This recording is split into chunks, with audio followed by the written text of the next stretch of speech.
네, 3월 27일 목요일입니다. 이렇게 오랜만에 매일 예배로 인사를 드리게 됐는데요. 이렇게 또 하나님께서 저희를 불러주셔서 말씀을 전할 수 있게 돼서 너무 영광이고, 또 이렇게 여러분들을 이렇게 매일 예배를 통해서 만날 수 있게 돼서 또 너무나도 반갑습니다. 기도로 먼저 시작하도록 하겠습니다. 하나님 감사합니다.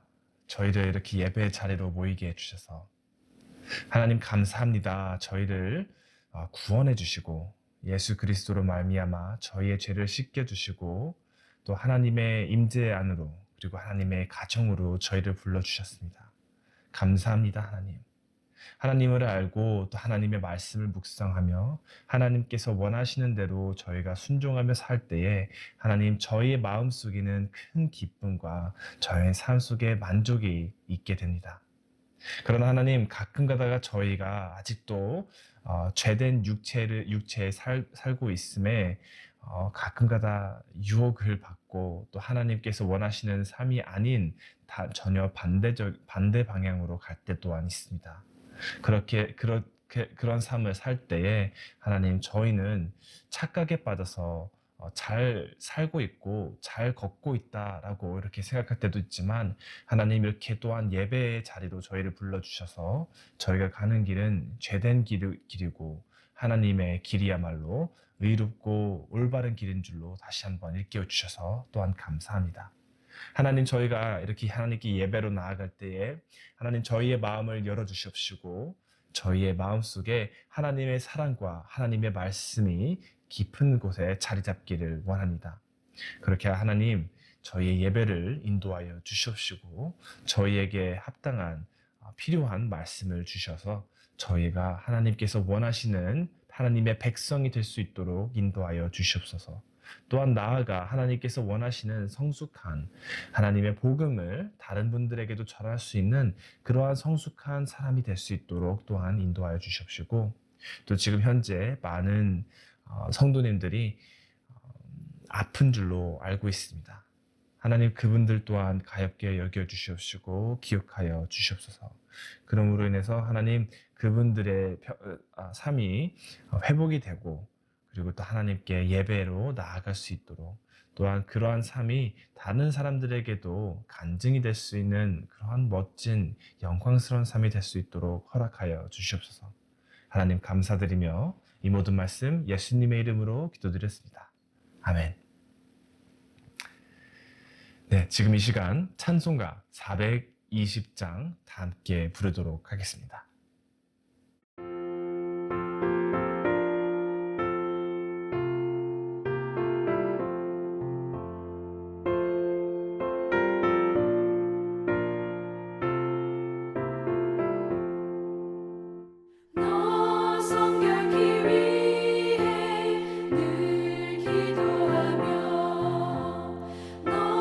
주 안에 있어 늘 성경 보고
오늘 하나님께서 주시는 말씀은 민수기 5장 11절부터 31절 우리 다 같이 한 목소리로 읽도록 하겠습니다.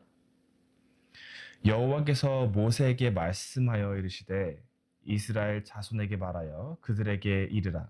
만일 어떤 사람의 아내가 탈선하여 남편에게 시누를 저버렸고 한 남자가 그 여자와 동침하였으나 그의 남편의 눈에 숨겨 드러나지 아니하였고 그 여자의 더러워진 일에 증인도 없고 그가 잡히지 아니하였어도 그 남편이 의심이 생겨 그 아내를 의심하였는데 그의 아내가 더럽혀졌거나 또는 그 남편이 의심이 생겨 그 아내를 의심하였으나 그 아내가 더럽혀지지 아니하였든지 그의 아내를 데리고 제사장에게로 가서 그를 위하여 보리가루 10분의 1의 에바를 헌물로 드리되 그것에 기름도 붓지 말고 유향도 두지 말라.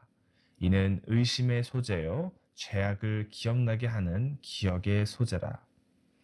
제사장은 그 여인을 가까이 오게 하여 여호와 앞에 두고 세우고 토기에 거룩한 물을 담고 성막 바닥에 티끌을 취하여 물에 넣고 여인을 여호와 앞에 세우고 그의 머리를 풀게 하고 기억나게 하는 소재물 곧 의심의 소재물을 그의 두 손에 두고 제사장은 저주가 되게 할 쓴 물을 자기 손에 들고 여인에게 맹세하게 하여 그에게 이르기를 내가 내 남편을 두고 탈선하여 다른 남자와 동침하여 더럽힌 일이 없으면 저주가 되게 하는 이 쓴 물의 해독을 면하리라. 그러나 내가 내 남편을 두고 탈선하여 몸을 더럽혀서 제 남편 아닌 사람과 동침하였으면 제사장이 그 여인에게 저주의 맹세를 하게 하고 그 여인에게 말할지니라. 여호와께서 내 넓적 다리가 마르고 내 배가 부어서 내가 내 백성 중에 저주거리 맹세거리가 되게 하실지라. 이 저주가 되게 하는 이 물이 내 창자에 들어가서 내 배를 붓게 하고 내 넓적 다리를 마르게 하리라 할 것이요 여인은 아멘 아멘 할지니라.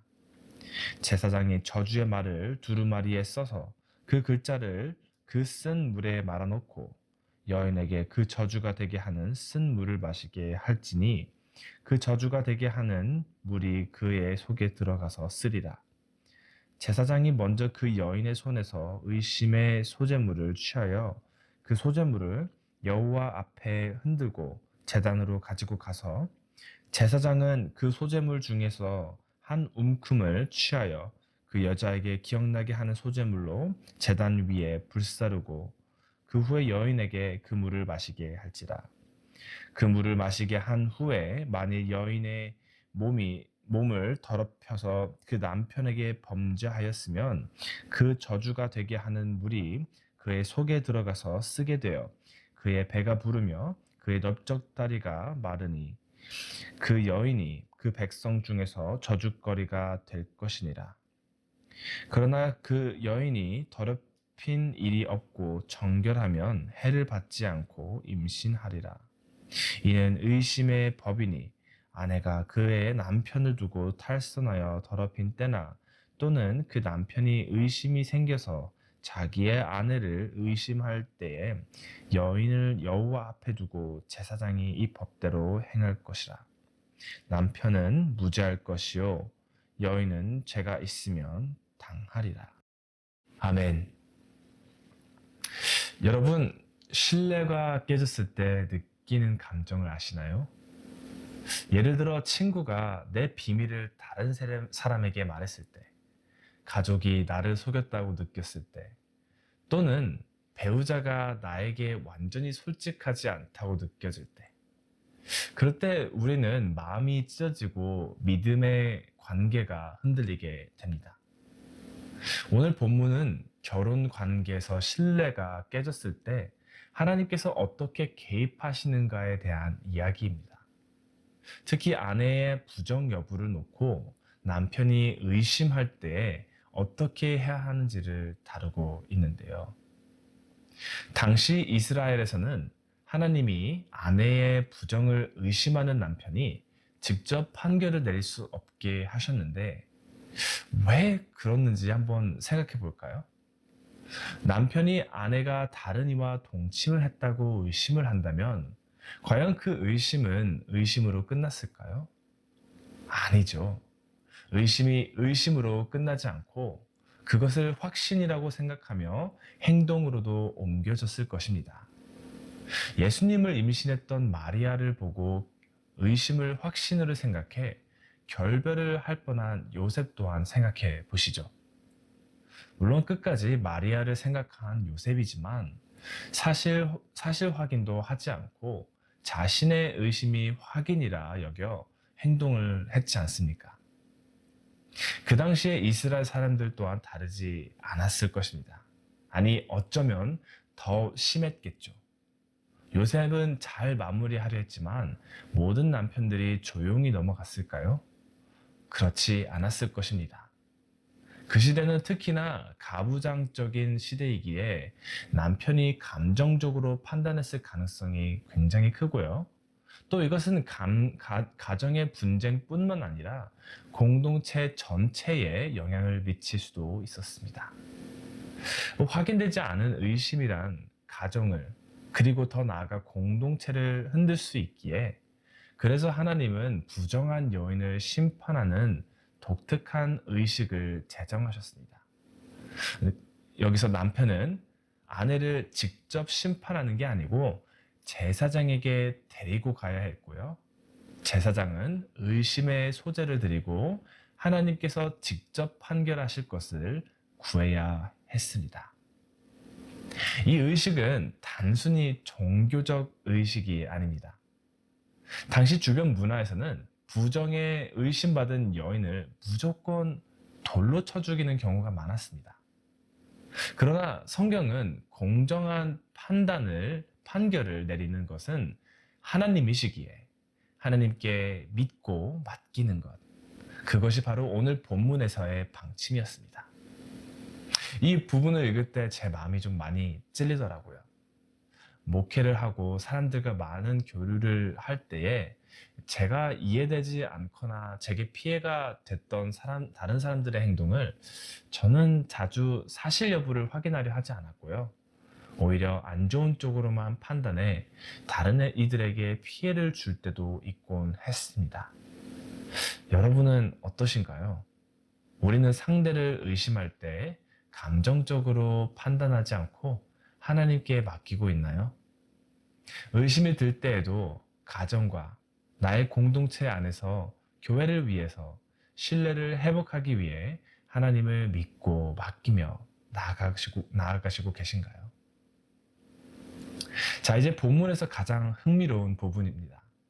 제사장은 의심받은 여인을 성막으로 데려가서 쓴물을 마시게 했습니다.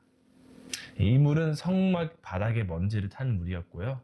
여인이 죄가 있다면 배가 불어나고 넓적다리가 마르는 저주를 받았습니다. 하지만 죄가 없었다면 아무 일도 일어나지 않았습니다. 이 장면을 저희가 한번 생각하고 곰곰이 그려볼 때 이거 너무 가혹한 게 아닌가라고 생각이 들 수도 있습니다. 그러나 이 시험이 주는 중요한 의미는 바로 이것입니다. 첫째, 하나님만이 숨겨진 죄를 아신다는 것입니다. 인간의 판단은 한계가 있습니다. 물론 우리 미국에서도 그리고 한국에서도 법을 잘 배우고 좋은 그 레퓨테이션이 있는 사람들을 판사로 세워놓고 그 사람이 죄의 여부를 판단하곤 하죠. 그렇지만 그 사람도 사람입니다. 여러 사람들이 모여 의견을 내고 여러 사람들이 민주적으로 이렇게 판결을 내릴 때도 있지만 어떠한 사람이 완벽할까요? 어떠한 공동체가 완벽하고 잘 알고 잘 판결을 내릴 수 있을까요? 물론 잘 판결을 내릴 수는 있겠죠. 그러나 완전할 수는 없습니다. 그 어떤 정말로 똑똑하고 잘 배운 판사라고 할지라도 판결을 내릴 땐 증거를 토대로 판결을 내리죠. 그렇지만 하나님은 어떻게 판결을 내리시나요? 하나님은 숨겨진 죄 또한 다 아십니다.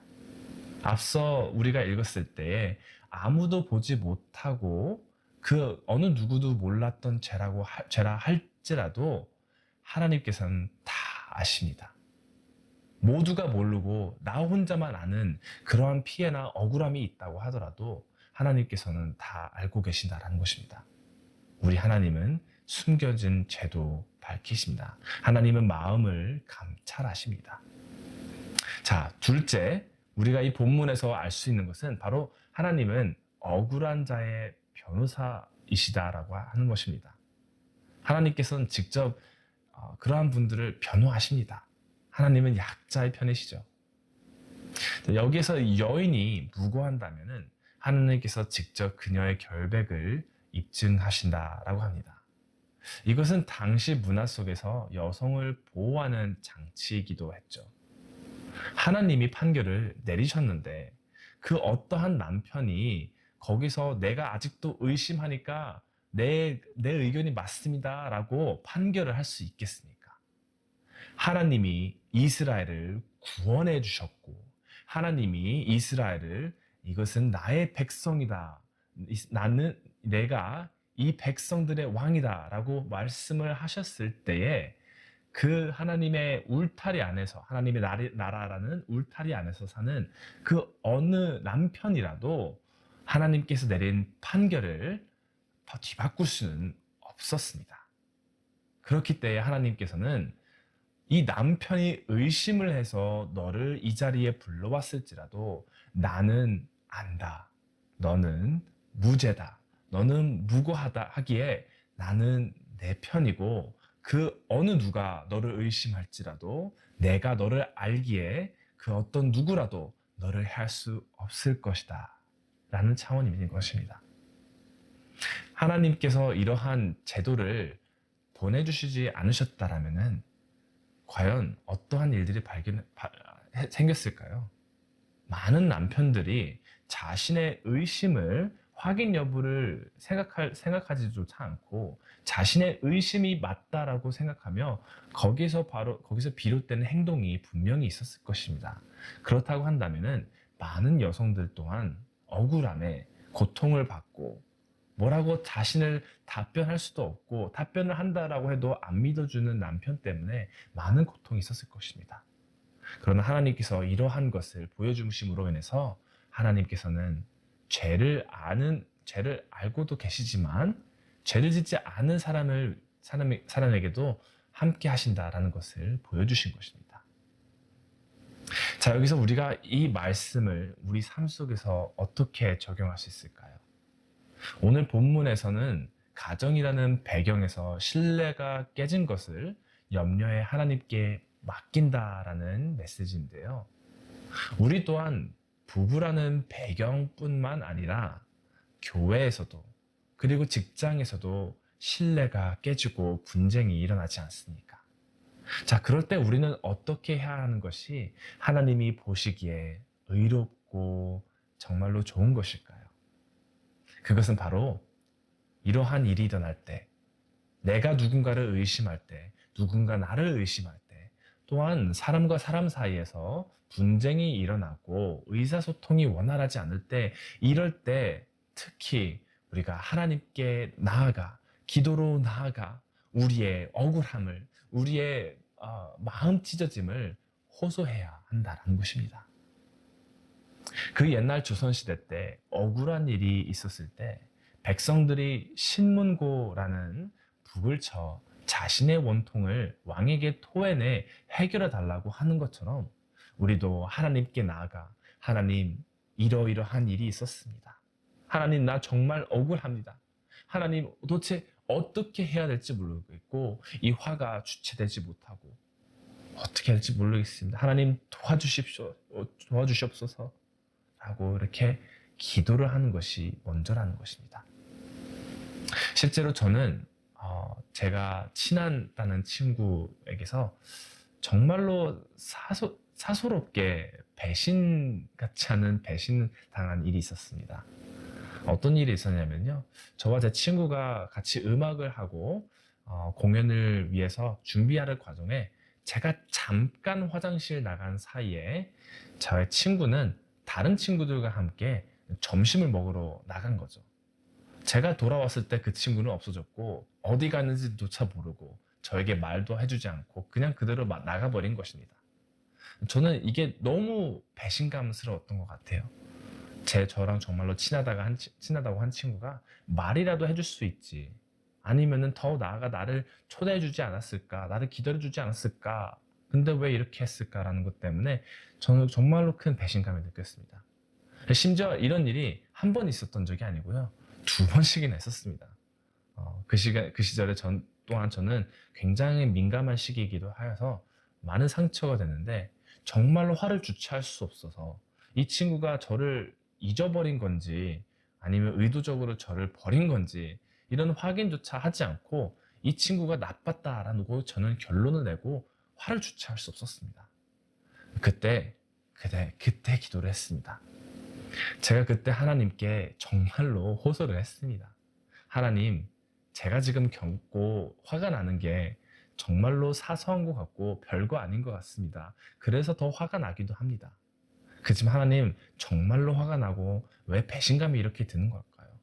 하나님, 제가 이렇게 화를 내서는 안 되는데 화가 나 정말 미치겠습니다. 라고 이렇게 하나님께 정말로 있는 그대로 사실대로의 제 마음을 하나님께 토해냈습니다. 그 기도의 끝에 하나님께서 저에게 주신 마음은요, 평안이었습니다.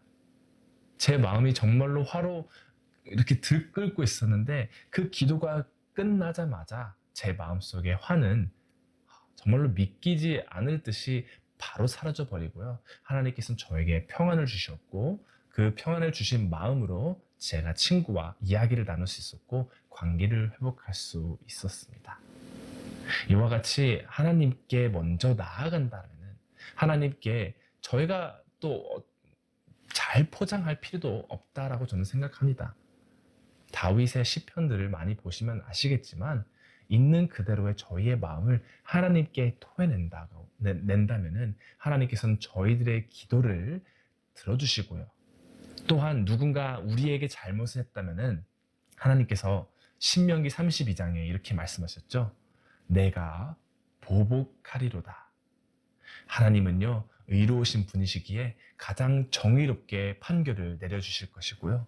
또 내가 억울할 땐 나의 편에서 나의 무고함을 아십니다. 내가 왕의 의자에서 판사의 의자에서 판결을 하려고 한다면요, 실수가 있을 수 있고요. 감정적으로 또 정당한 판결을 내릴 수가 없을 것입니다. 정당한 고의일 수가 없습니다.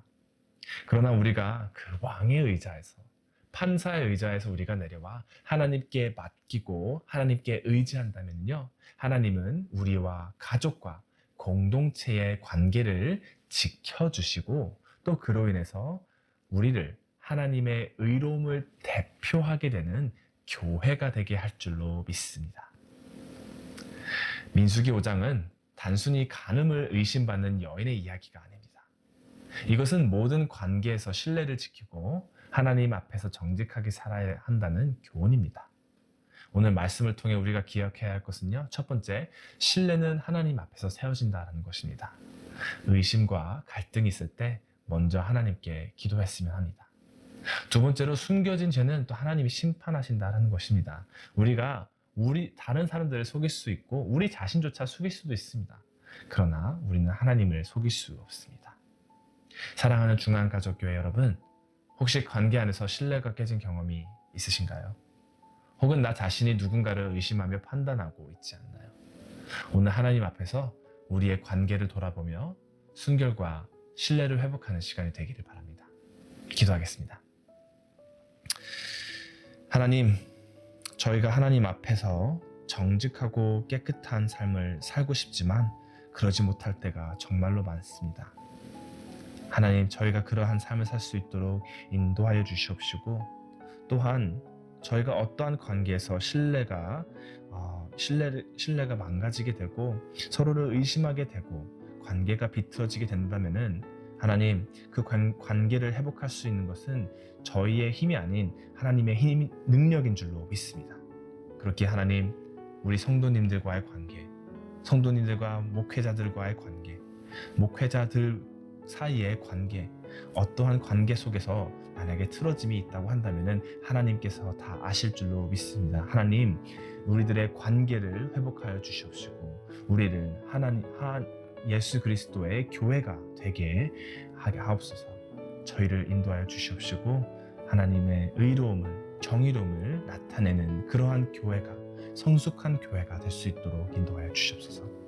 감사드리며 이 모든 말씀 예수님의 이름으로 기도드렸습니다. 아멘.